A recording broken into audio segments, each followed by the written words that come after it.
do that. A lot of their scholarships, the students put in their general applications at the beginning or partway through December and partway through October. And so we're not on the same, a lot of their we're not in sync with their cycle right now. So I think if we wanted to do something this year, we would need to do it on ourselves or just sync in with the next cycle that they do. The catch that I was explaining before is the Promise Scholarship that's offered by the Columbia College Foundation, which is a nonprofit. Amy Nilsson is the director of development for that, and she's who I was hoping to have join us. But we'll just get her to advise us. The Promise Scholarship that's offered by the Columbia College Foundation gives all high school students in the area, it's not even just Tuolumne County, it extends out into Calaveras and Amador now, 2 years free tuition. So they just fill out a series of forms, submit those to the Columbia College Foundation, and if they've graduated, if they've just graduated from the college, then they get free tuition for those 2 years. Which means that if that's what we're trying to offer, it's already covered for the students that would be going from high school into college. And so if we wanted to look at a different subsection, or if we wanted to offer it for something other than tuition, then we'd have something to offer. Otherwise, there's no point because they already get it.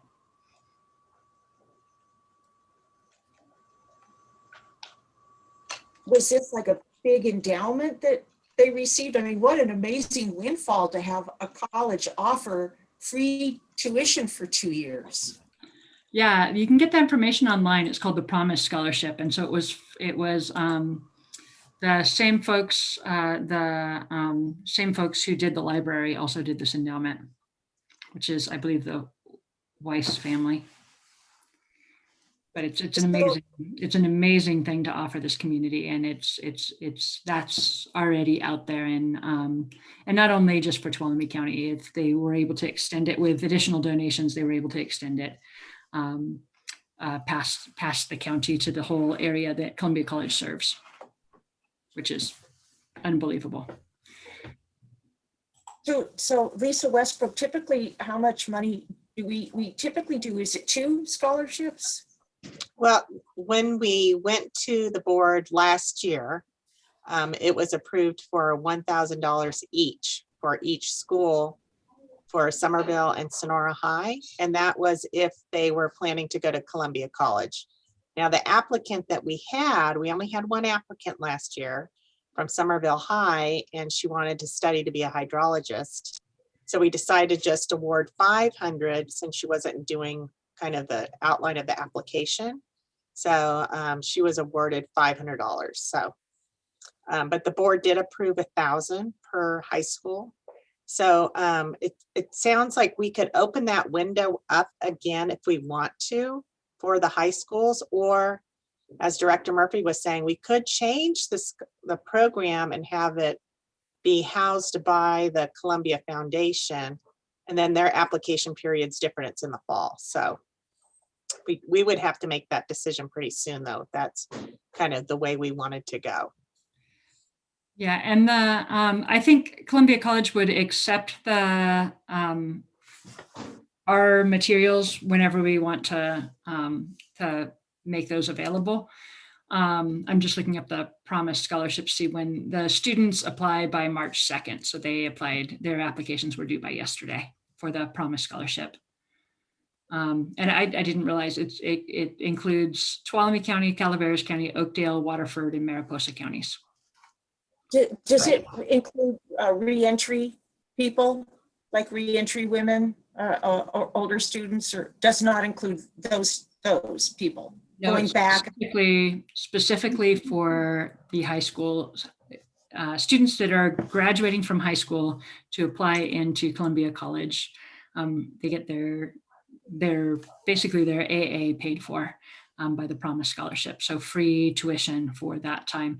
The things that so if you're looking to, if you want to aid a student that's already getting the Promise Scholarship, there's still other things that that they need. They need books, and textbooks are not cheap, and and living expenses while they're doing that and stuff. And so if you want to offer a stipend rather than a tuition scholarship, that's one way to go, or to look at a different audience. So look at reentry students, or it would be, look at reentry students, or look at folks who have already used the Promise Scholarship. They've already done their 2 years, and now they're trying to add a certificate in water or something like that. Because I don't know what our, I know we have 3 classes. We have the watershed class, we have the wastewater class, and I think there's one more about water purification systems. I could look it up real quick. It might be, excuse me, interesting to see if there is a need, especially right now with businesses closing and people realizing they may have to go back to school and find something else to do. Let's say we don't want to offer this unless that there's a need for like retooling, a retooling reentry scholarship, because it sounds like all the high school kids are taken care of, but maybe that there is a need. Lisa Westbrook, I wonder if that's something, if we consider this, something you may want to check out with the foundation, if there is a need for money, because who knows, there may be another endowment for reentry people, or people that are retooling too. Yeah, and the Promise Scholarship is only half covered by the endowment. The other half is covered by entities in town and in the area that offer,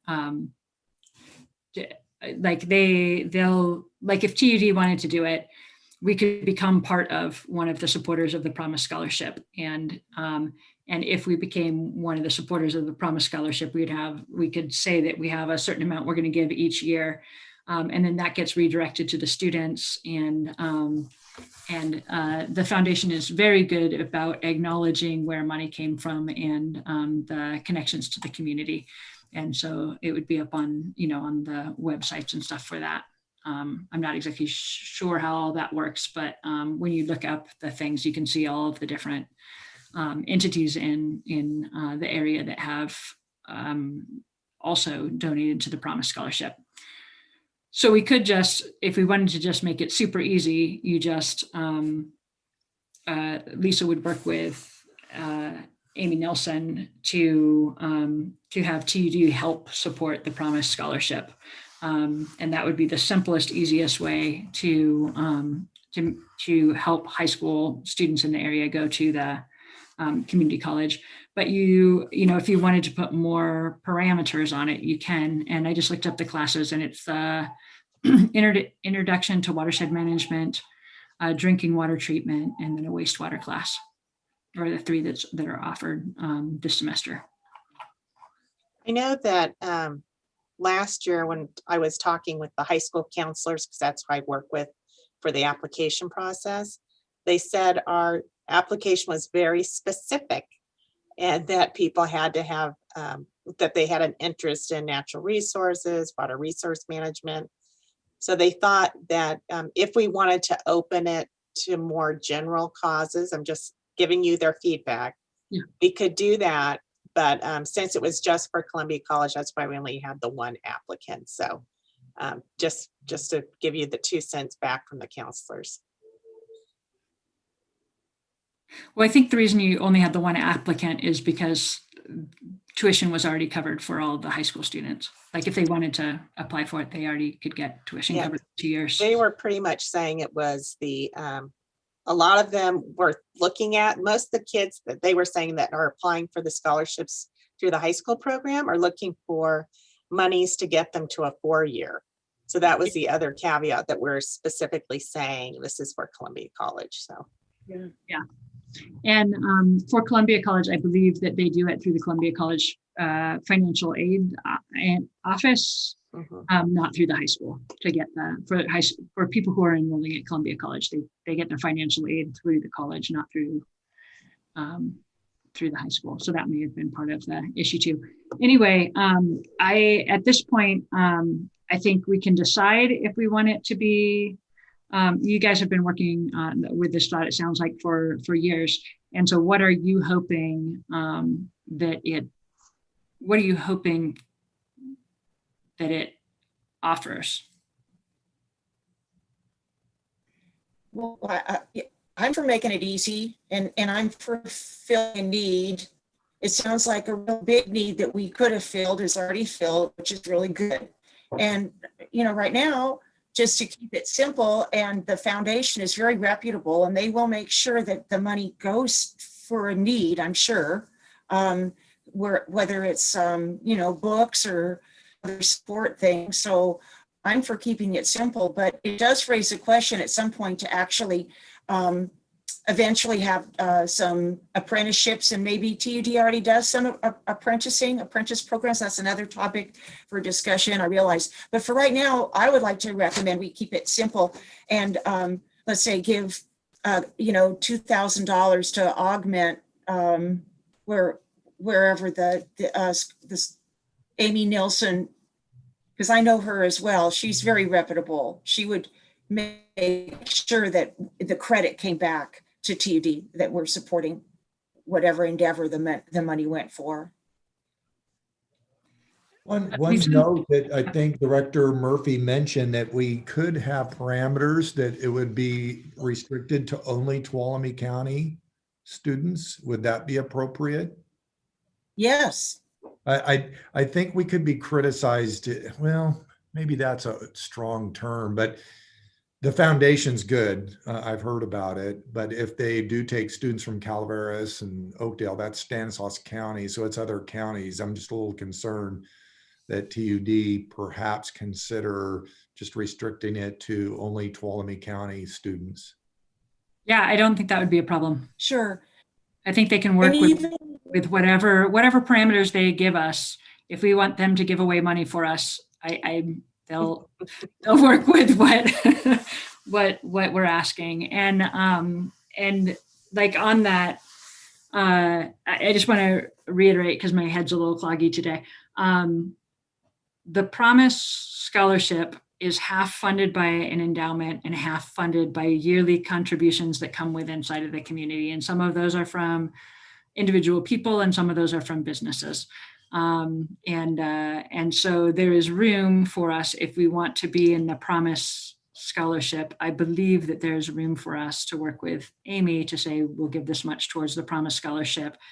And they have individual, applications. I think within that, we could say that the $2,000 that TUD is offering, we want that to go towards Tuolumne County students, or we could, people who are in the,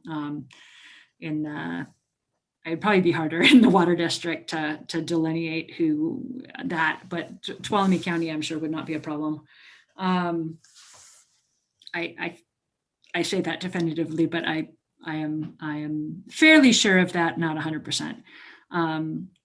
But Lisa, I know you've been working on this much longer. I mean, I just heard about it since I've been on the board. So what are your thoughts? No, I think that's a great way to go. It would be a much easier process, I think, for us, trying to keep track of that, because like last year we had issues because the person dropped out of school. And so I think having them manage it would be great. My question is, so this would be actually changing what the board originally approved. So I'm imagining we would probably have to go back to the full board to let them know kind of what the outcome that we had this meeting, and that we're going to change the process.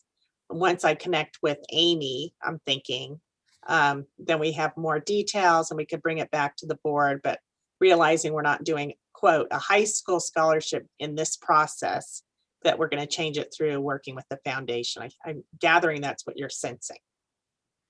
I think that would be a really simple way for TUD to do it, and to have those money, make sure that they're utilized in the community, and that there's oversight, because I think they do a really good job of oversight too. There's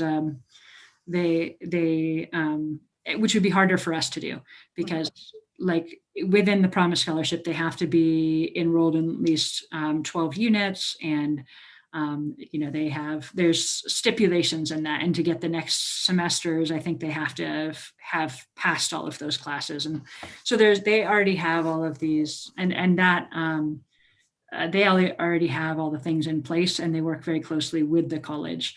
And so I think it just takes out a lot of the kind of oversight, which I think would be simpler. And I think that, Lisa, if you need me to help you get in touch with Amy, or if you want to just reach out to her directly, whatever your preference is. And then once we have that sorted out, exactly what we're going to do and how much it's going to be and what the parameters will be, between you and Amy figure that out, then we can bring it to the board to vote on. Does that make sense? Yeah, no, I think that's a great idea. And I do have Amy's contact information. I reached out to her last year when we were still trying to figure out exactly what we're doing. So I'll contact her and get some more information and details and how they would like the funds processed and all of that. Awesome. And if, when can we get in on that? When can we start our cycle on it?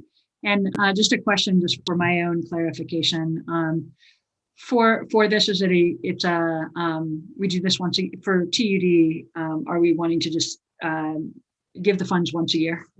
Yes, it would be an annual process. So what happened before, Director Murphy, is we had a third grade program that we were doing for education, and it was declining. We were noticing that with the schools and the curriculum, the teachers were having a tough time fitting that in. So we decided to revamp it and put the money towards the high school scholarship program. So that's how that came about. So and you said that was a third grade program? Yeah, originally it was a third grade water conservation program.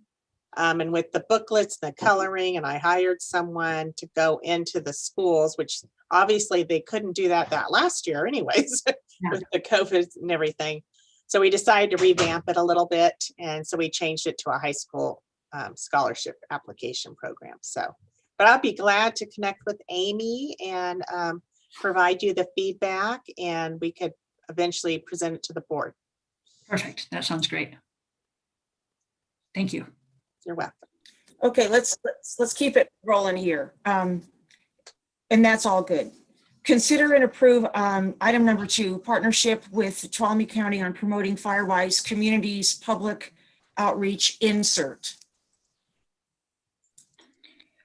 So evidently they got some money to put this insert in our billing.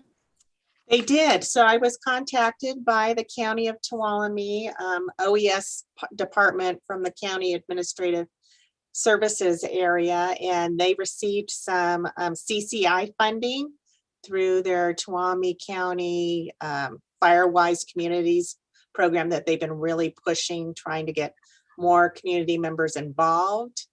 And so they, as part of this outreach, they've been, if you haven't noticed on mymotherlode.com, they've had a banner ad. So they've had funding the last couple of months, and their funding's ending on March 15th. And so they really wanted to see if we could partner with them and include a billing insert, which is not the most graphically designed as we would like, but it has been approved from all the upper people at the county as is. And so if we want to do it, I would give them an invoice. I already know how much it costs. They're going to reimburse the district for that cost. And pretty much it would just be included with our 14,000 billing statements in April.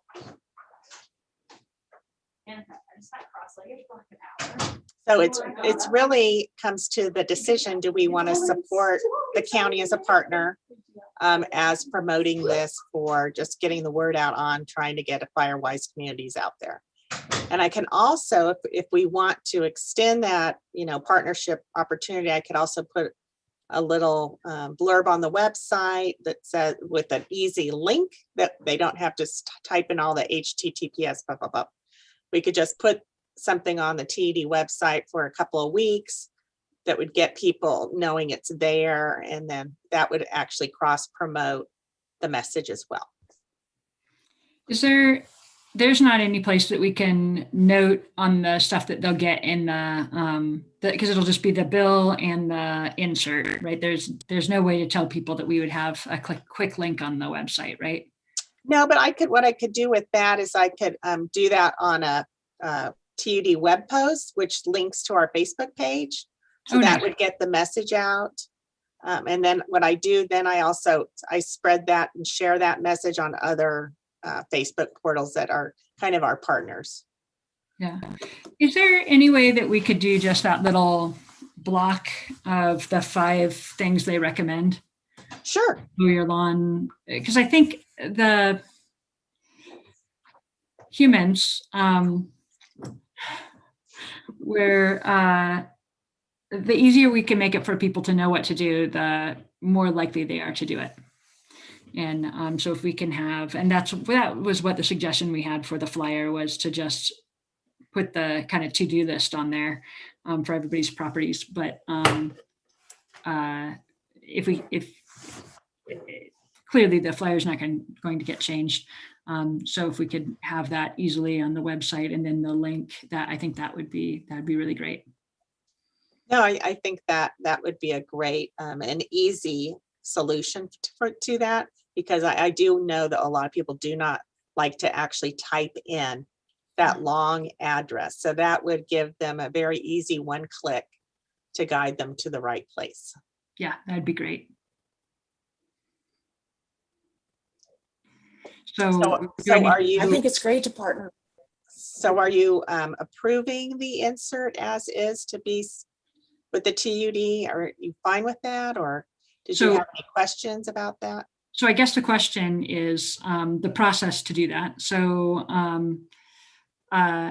do we approve that in the committee, or do we take it back to the board to approve? We're a recommending body. Okay. So we would recommend that this is a good idea. Yeah. So this needs to go to the board, though. This is more of an operations type function. And I think my understanding was just to bring this before your committee, but I don't, unless President Balin wants to put it in the board, I don't think it necessarily needs a board decision just to include the Firewise insert. What's your thoughts, President Balin?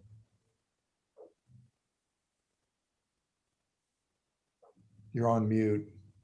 It's pretty benign. I would say if anything, it would go on the consent calendar, but you know, it's not costing us anything. Okay, so that doesn't have to go before the board.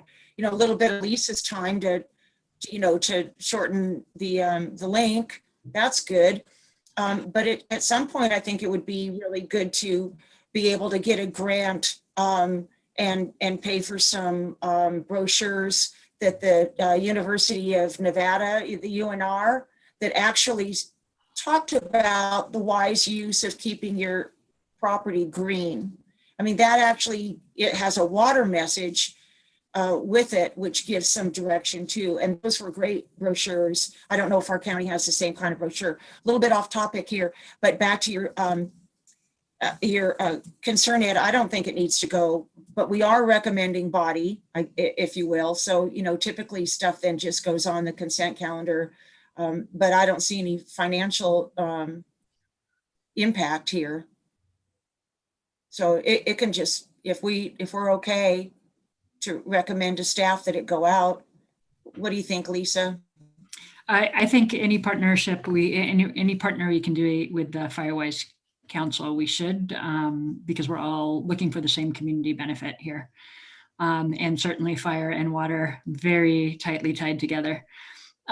With what Director Balin just said about the about other resources, would we be able to put other resources up through TUD links, or is that kind of too off? Because putting a link up of a PDF is almost free, and sending something out is not.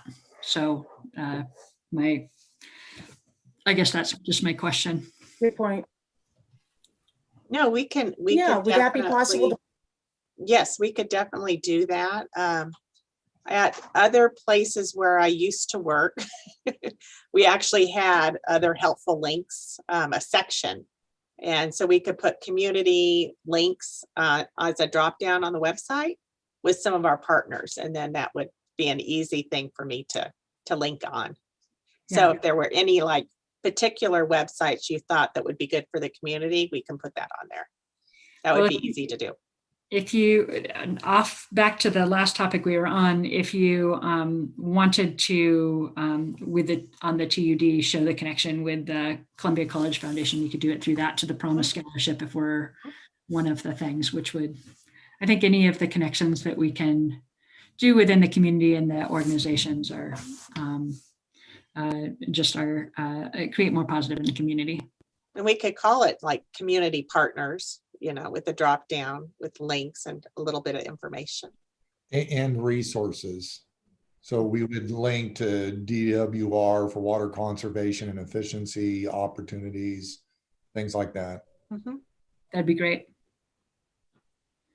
So do we need to make a motion to put it on the consent calendar to approve partnering with the Firewise Council and being part of the distribution of their flyer? I think it's the reason it would be okay it would be noticed is that the public would, that's what we did on the consent calendar. That would register it for the public. That would be the only advantage of already putting it on the consent calendar. What's the process to do that though? Do we make a motion or do we just say that that's what we're going to do? I think formally you would make a motion, Barbara would second, and you would say yes, but I think that's formal. I get it. I think we all understand. Let's move it to consent. There will be a one-page brief staff report with the copy of the insert, and we'll have it. We need the board package out tomorrow. So we'll have this done in time for tomorrow's publication. So it'll be on Tuesday, March 9th's consent calendar. Is that good? Yeah, And Lisa, that's good. Yeah, does that work with the timing that we need to do it? Yes. Lisa? Yes. Okay. Cool. okay, so that's our recommendation. That's what we did. We just made the recommendation. Yeah. And then we'll also add links to the TUD webpage that are helpful. So if you guys have any information, I would recommend sending it to Lisa and CC me if you would, and we'll work to get that done. Very good. Thank you. Okay, item 3, consider an internship and or work study program with Columbia College. I can talk about that a little bit. So Columbia College has, we have work study programs on campus where students can take a class. We do a lot with fuel management and I think there's a partnership with the Forest Service. But basically within the Forestry and Natural Resource department, that's where the watershed classes are housed. So Forestry and Natural Resources, it's under that is tons of different things, but the wildlife classes, the California Naturalist classes, the soils classes, the water classes, the fuel management, mastication, all of those classes are under Forestry and Natural Resources. So that's where the watershed, water purification and wastewater classes all are housed is Forestry and Natural Resources. And so I was talking to Tom Hofstra, who's the head of the department, earlier this year about would he have an interest in creating a work study kind of thing where with that the students can do it can either be a volunteer thing or it can be a paid, like they are getting paid to do it. And they have to do more hours if they're getting paid for it than they do if they're volunteering for it. But the thought on this was because part of the TUD system is on the Columbia College campus, that it would be especially of interest to the students to learn about that maintaining that part of the TUD system, and being able to, and that would be something that could be just a work study volunteer thing, because they'd be on campus, so they'd be covered by the liability that way. With the like to go out in the field with TUD folks, to be an extra, learning and also helping with if there's something that they could be helping with and learning to do, that's kind of an entry level skill-based thing. We could create an internship between the college where the students would get credit and they would get paid, and that would be under the work study little thing as well, I think. So that was just the idea. What do you guys think of that? I think it's We've great. we've invited Eric Victoria? Hall to be a part of this discussion, so he's here. He does work on the Columbia College campus and familiar with that area. I'm open to these kinds of ideas because I think it helps our local students and community. I think having managed a number of interns and work study programs, it's always the challenge. It's a good concept, but the challenge is trying to find something productive and useful so there's good match. So that's really where Eric Hall comes in. Eric, can you hear the conversation? And I hate to see it, put him on the spot, but do you have any information you could share that might be helpful to discuss? Yeah, Ed, I can hear you. Can you guys hear me? Yes. Okay. I think it's a good idea. It's just tough. We don't have a ton of work in the college. We have here and there, we have a half an hour to do stuff. We get some reads, we look at some stuff and carry on. Now during ditch outage, yeah, we have a few days during work, but for me to either have myself or other staff go out to try and help people along to learn about things, I guess we could here and there, just basics, but there's just not a ton of work to do out there. What did we At the college specifically, Eric? Yeah. So if we set it up more like an internship, then they would be free to go wherever, if that would be a more useful thing. But the question is, would it be just a major liability for you and your team? Or is there a place where within the operation that having a sort of an internship where you set the hours and times, it might just be, a lot of them are 1 day a week or something like that. So you can have a block of time, where the person is doing a ride along with someone and helping out with whatever they're doing. And the thing is just, if that would be a win-win thing, then that would be great. If it's totally taxing on the employees to do that, and TUD doesn't see a big benefit out of that, the students are able to take, classes on the campus to learn about things. But it was just an idea. I'll let Abby talk with the liability part, but if it was an internship and it was 1 day a week, we could probably figure some things out where it's definitely more basic. So, because I know in the past we've had issues with, in running like chainsaws or weed eaters or something like that. But, we could definitely do some basics there. And I would like to, it's something I would like to, let's try it before we say no to it. Yeah, and Eric, just so you know, you can, on any of these things, we can put like a prerequisite on it. And so that we have a 2-day chainsaw training class that for the students that are going to do fuel reduction and use a chainsaw have to go through this 2-day, it's a weekend class. And so there's things, if you know that they're, that you want them to be able to do something, because they're, on campus, the different things that they are, students are getting trained to use are, things, from the size of a chainsaw to the, Alaskan mill to the, the tractors and the masticator and the chipper and stuff like that. So they, if they've done, if it seems like it would be useful to put a requirement on that they have to have already taken one of those skills classes because they'd be more useful to you then, that could be arranged.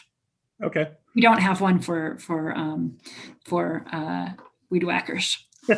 Which that's okay. That's definitely a little less dangerous than the chainsaw, and it's, I don't think it's a horrible idea, but it's just our days vary so much, Totally. We just don't know what's going to happen tonight or tomorrow. So that's the only tough part. We could have something scheduled and it may not pan out to where we could get somebody out there, or they could ride with somebody because of what's going on.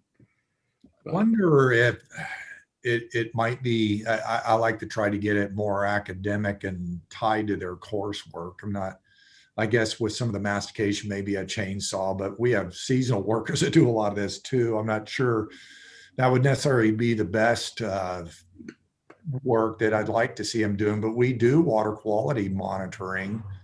And I'm wondering if we might be able to weave them into some of the water quality monitoring. For instance, one that had been on my mind is we've looked at the Twain Harte Interceptor and the Crystal Falls area that's got a lot of septics in the area that all drain to Phoenix Lake. And when I asked what is the water quality of the creek as it enters Phoenix Lake, and generally there was qualitative information, but nothing quantitative. So what's commenced in the last year is I directed staff to work out a water quality monitoring program for 3 different points upstream of Phoenix. So we've got nearly a year's worth of data, which is definitely showing deteriorating water quality from upstream to downstream as it enters Phoenix Lake. So we've quantified that now, but I want to keep that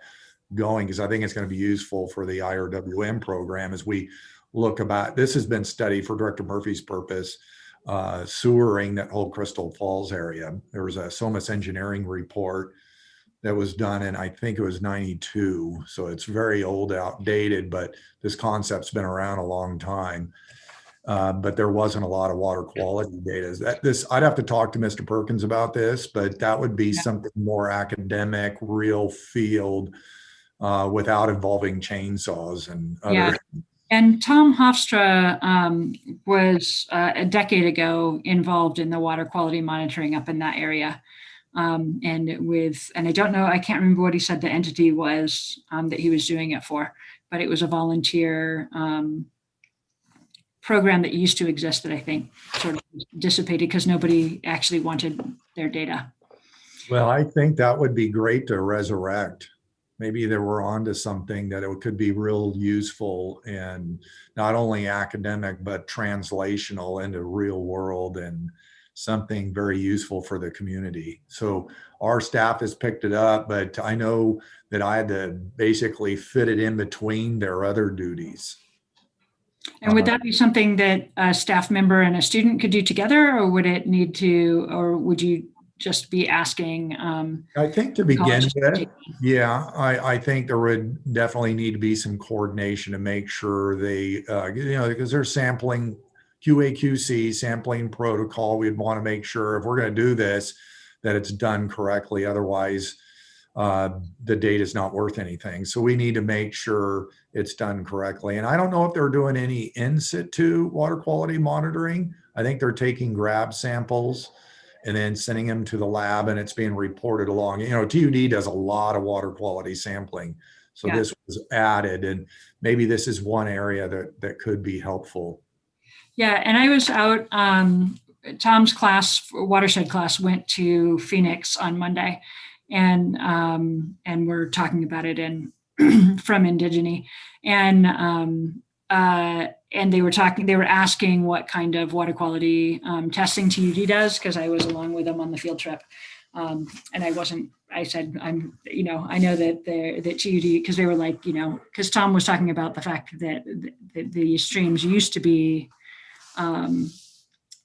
monitored, but people didn't want that data. So they were asking me specifically, kind of, why didn't TUD want that data? And I said, well, I don't think at that, I'm not, I don't know the history. So, but I was also the piece that during that time, I think, without having the watershed rights and without, like, I wasn't sure if it was within TUD's jurisdiction or outside of TUD's jurisdiction. It's definitely, I would think we would want to know what is coming into Phoenix Reservoir. Because one of the things we were talking about with the watershed class is that the septic, how much of that area is on septic. And so you definitely. Yeah. I think there's a value here, and it could be instructive for the college and helpful to TUD. Yeah. Now, just for the board's sake, I think I see a couple of directors on listening, and for President Balin, they probably didn't know this, but we're required to do 5-year sanitary surveys on all of our water resources. That's a state mandate, part of Division of Drinking Water. And we partner with a number of agencies on the Stanislaus. So we just pay a portion of a larger bill. And agencies from Stockton East Water District through Tri-Dam, Calaveras County, CCWD, we all chip in. So the overall once every 5-year sanitary survey looks at the entire watershed. And it's I think it's about $150,000, $200,000 report that the technical consultants draft on behalf of the larger group. And then TUD, I think I just signed for the invoice. I think we pay $10,000. That was our share. So that's one of the reasons we are interested in water quality monitoring data. But I think more specifically for TUD on Phoenix Lake, we did a lot of water quality monitoring leading up to the design of the Phoenix Lake Restoration Project, especially in situ within the lake itself because of the stagnation and poor circulation. There was also sediment quality testing because there was chromium-6 and arsenic that was found, and that was dealt with through the design. And one of the reasons we did the dry sediment removal.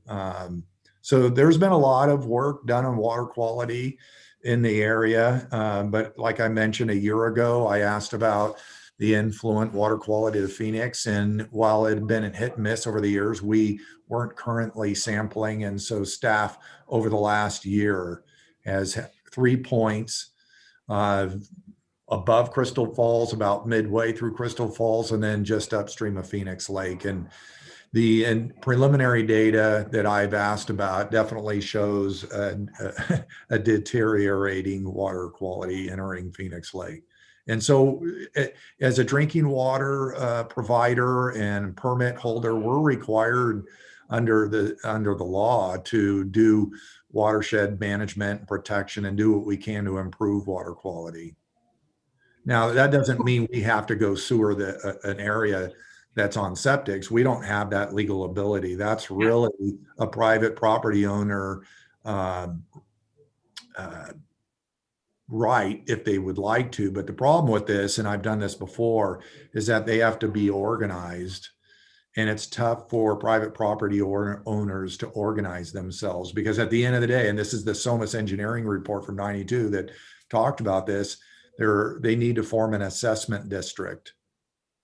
And then you might get many people that have failing septic tanks or know they're getting close to failing. They'd be interested, but others that they like their septic tank, they're going to vote no. So at the end of the day, it's a simple majority on an assessment district. And then I think it may have to go, it's already in the TUD service area. So I don't think there's a LAFCO issue. It's just an assessment district proceeding, but it takes a community leader to step up to the plate to get the word out, what the opportunities, pros, cons, issues, and educate people to move the ball down the road. And that hasn't happened for various reasons. But I thought, if nothing else, let's get the water quality monitoring data. So now we have 1 year under our belt, but once you get water quality monitoring data going, really for hydrologists and science people like me, you want to see continuous time series. You hate to see, periods of time where there's data and then a gap or years that go by and then people come back. And so it'd be nice to keep that water quality monitoring program going. So how often is staff going out there and doing? Yeah, good question. Boy. Well, here's an easier question. If Tom Hofstra wanted to talk to somebody on staff to coordinate and figure out all the details on it, who would they talk to? I'll get a name because I directed Don Perkins, and he's got our field staff that when they're in between testing at the water treatment plants, they swing by and collect these grab samples. Okay. So I think it's been varying, but I'll get a name for you. And it looked like Abby had her hand up a second ago. Yeah, I was just going to add, I'd be happy to be the main point of contact for Tom Hofstra. I believe we've spoken in the past, but it's been a number of years. We've had conversations in the past, and we have actually several TUD employees, wastewater operators, water operators who have gone through the program at Columbia College, the water resources and wastewater with Don Nessel. And we also, as a district, have hosted numerous tours for Don Nessel and other folks at the college, bringing in students to different water treatment plants to look at the process and from start to finish. So that's been something that we've done ongoing, and that's, I believe they really enjoyed that, and the students have really enjoyed that. Yeah, oops, sorry. Oh, I was gonna say, I could see if there was interest in Tom's class, maybe at a period of time, having Eric Hall at the college, maybe at the lake there, or the reservoir there, or at the ditch, and maybe doing a presentation on maybe a one-time basis, talk about the process and the raw water system, if that was of interest to them. And then as a more ongoing type of internship or program, like Ed was saying, on water quality monitoring, maybe with some staff from our water treatment side. So I think maybe a good conversation with Tom Hofstra at the college to see what, maybe look at their syllabus and the types of studies they're doing, and then we could see where it might fit in the program, and then I can arrange it with Don and his staff to see what kind of program we could do. All right, I will chat with Tom and get him in contact with you, Abby. On just a shout out to, I see Dave Boatwright on this call, and I was talking to Misha Miller, who's the biology professor at Columbia College, one of the biology faculty, and he was just asking me about going on a tour at the wastewater plant, and before they've done that with David Boatwright and had a really great experience. And so he was saying, I was, yes, not quite sure where to point him on that, but David, you might be getting a call from Misha Miller or an email. I gave him your TUD email because I thought Abby would be the good main point of contact, because she can coordinate all of this on behalf of your board and keep you guys posted on the discussion. Yeah, and actually what Misha had asked me about, because he knew that David had retired, he had asked if there's a place on the website that you can easily find the information about the existing wastewater treatment facility and the future project. Yeah, that gets into a difficult area because we're considered Homeland Security, and so we really don't put a lot of wastewater treatment plant tech. So they'd be better off doing a personal. Yeah. Okay, because he was throwing around the idea of having his students investigate, and I was like, I can't find that on the website, so that explains why. Yeah, so doing a tour or something like that would be the better. We're happy to do that. Yeah, great. One other idea, and one that I really love, but it isn't here at TUD in a big way, is GIS. And I know that's pretty significant program out of the college. Yeah, I Jeff. don't know if there's a way. There used to be a really healthy, robust GIS users group in Tuolumne County, and I think the leader was Columbia College in that. And I went to a couple of meetings a couple of years ago. I don't know if they're still continuing. I asked Jennifer Batt to sit in. She's our associate engineer, and she does mostly AutoCAD, but we also have kind of a smaller version of GIS that she's able to use as well. So she does most everything in AutoCAD, but she can also do some GIS. And if the college is interested, I could see an internship on utilizing and assisting TUD with some GIS, because in some ways, GIS is far more powerful than AutoCAD is for some of the mapping and querying of resources, where AutoCAD's more of a design software for engineering. And it's something I'd like to add here at TUD. I think it's a valuable resource. But there's cost associated with it. And we've had this discussion right now. It's maybe not a good time to go into full-blown GIS at TUD considering the budget. But if we had an internship and we do have a license, that maybe there's some initial tools or maps they could be working on to help flesh out some of our facilities and resources into GIS. Yeah, and Jeff Tolhurst would be the person who would, he's the GIS guy, geology and GIS and all that, and drone stuff. Yeah, we have our new drone that we're already using for examining and inspecting some of our facilities. In fact, the water committee is going to get another fresh perspective that hasn't been available before because of our drone on Monday. I don't want to let the cat out of the bag yet, so I'll keep you guys waiting and guessing for now. Very good. So Ed, do you want me to reach out to Jeff and have that initial conversation, or do you want me to give Abby Jeff's information? What do you think, Director Murphy? Would it be helpful if you talk to him first? We could reach out. Yeah, I'm happy to talk to him about it, and then I can send an email to Abby and Jeff connecting them. That would be good. Can I ask you a question? Is that Eric? Yes. Yeah. So Eric Johnson and myself had talked over the years, what would be really helpful for myself, and I think the district as a whole, internships to come in and basically do drawings of all the flumes that we have, because we don't have any historic drawings of all the angles and this and that in case we have a wildfire or something like that that comes in. Would there be any option for anything like that? I have no idea, but I'll ask around.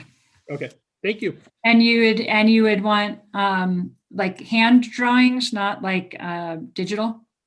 No, we could do digital would be fine too. Just anything to get in our files in case we had like a wildfire came through, where we don't, especially on some of our taller ones where the angles are much different, the bottoms of the flumes are much wider, or the one curved flume that we have.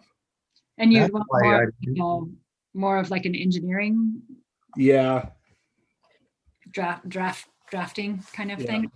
But that's why I brought up the drone. I kind of wonder if the drone through an internship could record some of this. I'm not sure that you'd actually get measurable stuff that way.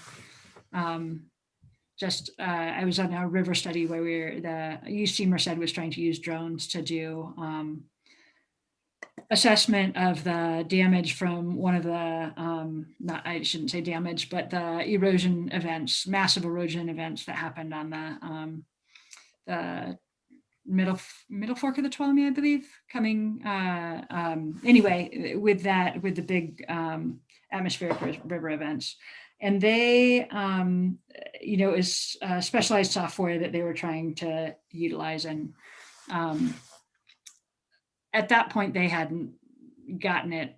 It didn't seem like they had gotten it, the issues worked out to where that was precisely measuring. So I think on something like that, you maybe want more of an engineering kind of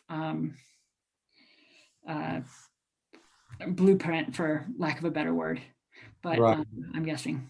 I have a suggestion for Eric. Eric, you may want to take a look at Charlotte's site records for those flumes, because she may have done some measurements on those.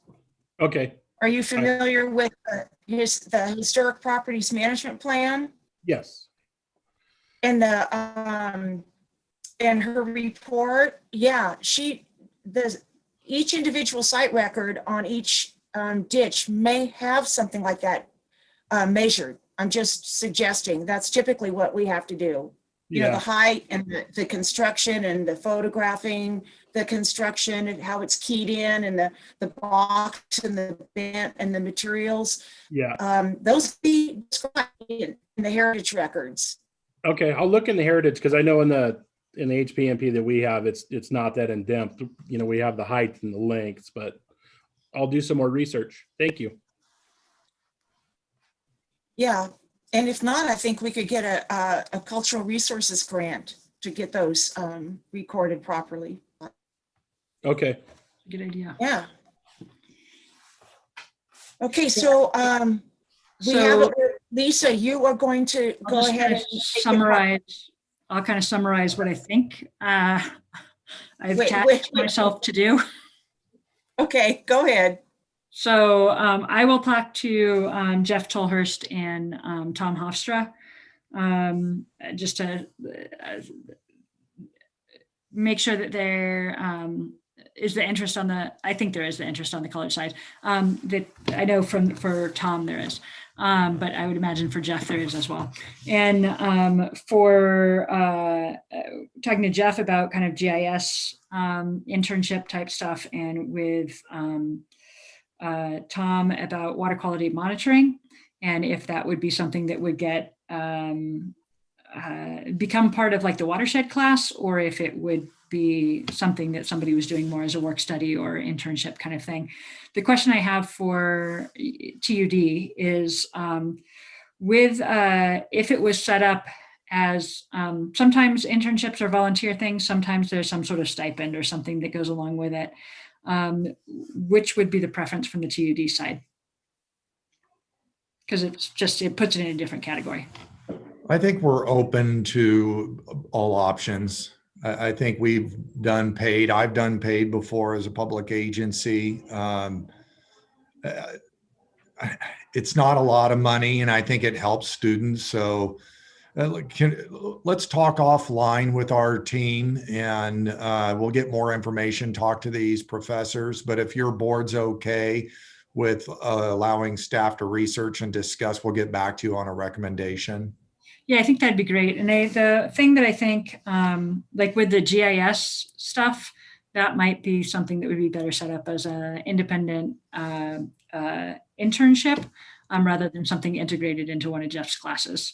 With the water quality testing, I could see it going either way. I don't know. And it would just be on how often it needs to get done, because if the watershed class is only taught in the spring, you know, then there wouldn't be, unless it was an internship, there wouldn't be students to do it in the fall unless it was incorporated into something else or was created as a work study. But there's lots of ways that it can go. But I will, from my side, I will start the conversations with Jeff and Tom, and then I will connect each of them with Abby. And then from the TUD side, if you guys are talking to Abby and I put them in touch with Abby, then we should make some headway on it. Yep. Sounds good.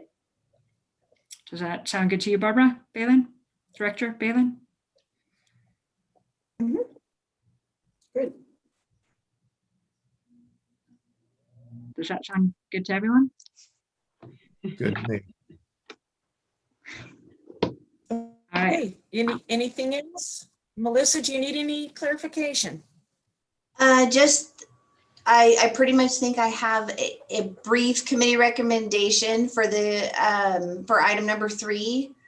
Do you want to clarify it? I know there was a lot of discussion regarding this item, but is there a kind of a quick summarization recommendation for this item?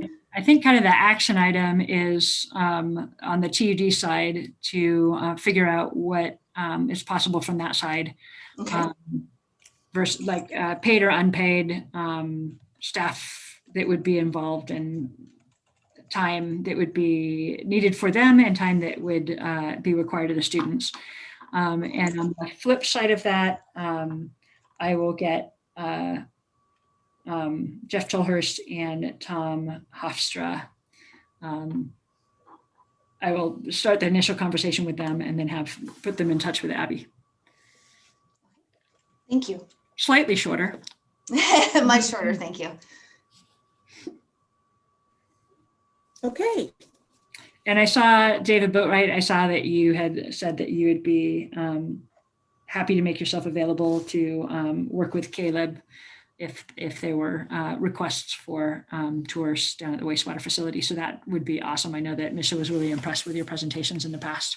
Now, I just want to make a clarification. Directors that are not part of the committee cannot use chat. That is a Brown Act violation because you cannot communicate in any form if you're not part of the committee. So just a clarification for the chat option. Good to know. Thank you for That's clarifying good that. to Appreciate know. that. Okay. yeah, did not know that.